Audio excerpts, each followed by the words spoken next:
সকালবেলা বর্ষার জলে থই থই গোটা রাস্তা। দেখলাম একটা মেয়ে কোনো রকমে ছাতাটা সামলে বাসে উঠল, আর একজন কর্পোরেট, তার উপর আবার গর্ভবতী। ছোট সংস্থা হওয়ায় যাতায়াতের তেমন সুবিধা নেই তার অফিসে। হঠাৎ কানে এলো, ভাড়া লাগছে না দিদি, আধার কার্ডটা দেখালেই হবে। সরকারি বাসে যে খুব উঠি ব্যাপারটা একদমই উল্টো, আর খুব একটা সরকারি বাসে চোখে পড়ে তাও নয়। উল্টো টাকা মোড়ে কি বাসটা দাঁড়িয়ে, প্যাসেঞ্জার তুলতে হবে। ওই গর্ভবতী মহিলা বারবার ঘড়ি দেখছেন। ঘড়িতে তখন 9:45। অফিসে রেজিস্টার করতে হবে 10টাতেই।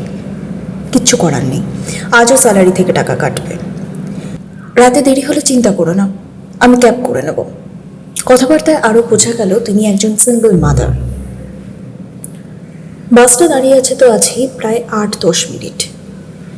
ইতিমধ্যে যাত্রীদের শোরগোল পড়ে গেছে, কেউ কেউ রেখে নেমেও যাচ্ছেন। মহিলাটির কিছু করার নেই, অপেক্ষা করা ছাড়া। বাসটা রেল ব্রিজের তলা দিয়ে যাচ্ছে। দেখলাম অজস্র পোস্টার, আয়া সেন্টার, কাজের সন্ধান চাই, আর তেমন ভিড়। সারি সারি ছাতায় মাথা ঢাকা। রেল ব্রিজ থেকে টপ টপ করে জল পড়ছে, আর রাস্তায় কাদা জলের স্রোত। কিছু পোস্টারের দিকে সহজেই চোখ চলে গেল। Body massage. পোস্টারের বেশিরভাগ মেয়েদের ছবি, বক্ষযুগল সাদা কাপড়ে মোড়া, আর উপরের অংশ নগ্ন। একটু আগেই এক মহিলার ভাড়া নিলেন না কন্ডাক্টর, সম্মান দিলেন মহিলাদের, আর নেমেই এসব। আসলে আজও সমাজের কাছে মেয়েরা জামা কাপড় জিনিসের মতোই ভোগ্য পণ্য। তাই ইচ্ছে মতো তাকে পুজোও করা যায়, আবার ধর্ষণও করা যায়। কদিন আগেই ইউটিউবে বিদেশে একটি প্রদর্শনী দেখেছিলাম। একজন নগ্ন মহিলা সবাইকে আক্রমণের জন্য আমন্ত্রণ জানাচ্ছিলেন। প্রথম থেকে সবাইকে মিষ্টি, ক্রমশ মানুষগুলোর ভেতর থেকে পশুরা বেরিয়ে আসছে। ছুরি, প্লেট, কিছুই বাদ গেল না একটা শান্ত মেয়েকে রক্তাক্ত করতে। যাই হোক, বাসটা এতক্ষণে এগোচ্ছে। একটা মেয়ের দিকে সেই দৃষ্টিতে তাকিয়ে আছে একটা মধ্যবয়স্ক লোক। দিন ক্রমেই সন্ধে হয় রোজেরই মতো। সময়টা রাত 8:30। ফেরার সময় বেশ অনেকটা পথ। চোখটাও প্রায় বুঝে এসেছে। পাশের সিটের একজনের ফোন বেজে উঠল এরই মধ্যে। এও আর একজন একলা মেয়ে। ফোনের ওপরের আওয়াজটা বেশ জোরেই আসছে, কথায় গ্রাম্য টান।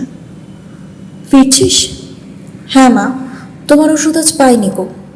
কলকাতায় আজ খুব বৃষ্টি, এই বাসটা চলে গেলে আর ট্রেন পেতুম না। শব্দগুলো খুব একটা স্পষ্ট নয়, কিন্তু ওই আর কি। রাতে একলা মেয়ের দেরিতে বাড়ি ফেরা নিয়ে এই একই চিন্তা ছিল 70 দশকেও। মৃণাল সেনের একদিন প্রতিদিন, গোটা একটা রাতের ঘটনা। মেয়েটি উপার্জনক্ষম হলেও রাতের জন্য কেউ কিন্তু কথা বলতে ছাড়েনি। শুধু তাই কেন, মহানগর, 1950-এর কলকাতা। রক্ষণশীল মধ্যবিত্ত পরিবারের গৃহবধূ মাধবী মুখোপাধ্যায় সংসারের আর্থিক অবস্থার জন্যই সকলের অমতে চাকরি করতে আরম্ভ করেন। কিংবা প্রেমেন্দ্র মিত্রের মহানগর গল্পের হঠাৎ হারিয়ে যাওয়া সেই মেয়েটার কথা। নগদ পয়সার পাকচন্দ্রের মেয়েদের পরিণতি কি নিছক মেয়ে মানুষের? সুভাষের বধূ কবিতাকে ঘিরে নগর জীবনের অনিশ্চয়তা থেকে বোঝাই যায় প্রতিশ্রুতি ভাঙা আজ কতটা সহজ। কিন্তু আশ্চর্যের বিষয়, আজকের সময় দাঁড়িয়েও মেয়েদের নিয়ে এই চিন্তাটা একই জায়গায়। সময় শুধু একটু হেরফের। আমার কানে তখন হেডফোন। এবিসি ব্লকের গোলক ধাঁধায় তোমায় পাচ্ছি না, সারি সারি সব বাড়ি যেন সার বাঁধা সব সৈন্য, সব এক রং, সব এক ধাঁচ, তুমি কোথায় থাকো অনন্য। মৌসুমী ভৌমিকের গানেও একলা মেয়ে তার প্রেমিককে খুঁজে চলেছে শহরের গোলক ধাঁধায়, সন্ধান পাচ্ছে না কিছুতেই। বাসটা খুব জোরে একটা ব্রেক কষল। বাসে বাসে রেশারেশি আর কি। ঘুমের ঘরটা খুব বিচ্ছিরিভাবে কেটে গেল। মাথায় ঘুরছে সকালের কথাটা। রাতে দেরি হলে চিন্তা করো না, আমি ক্যাব করে নেব।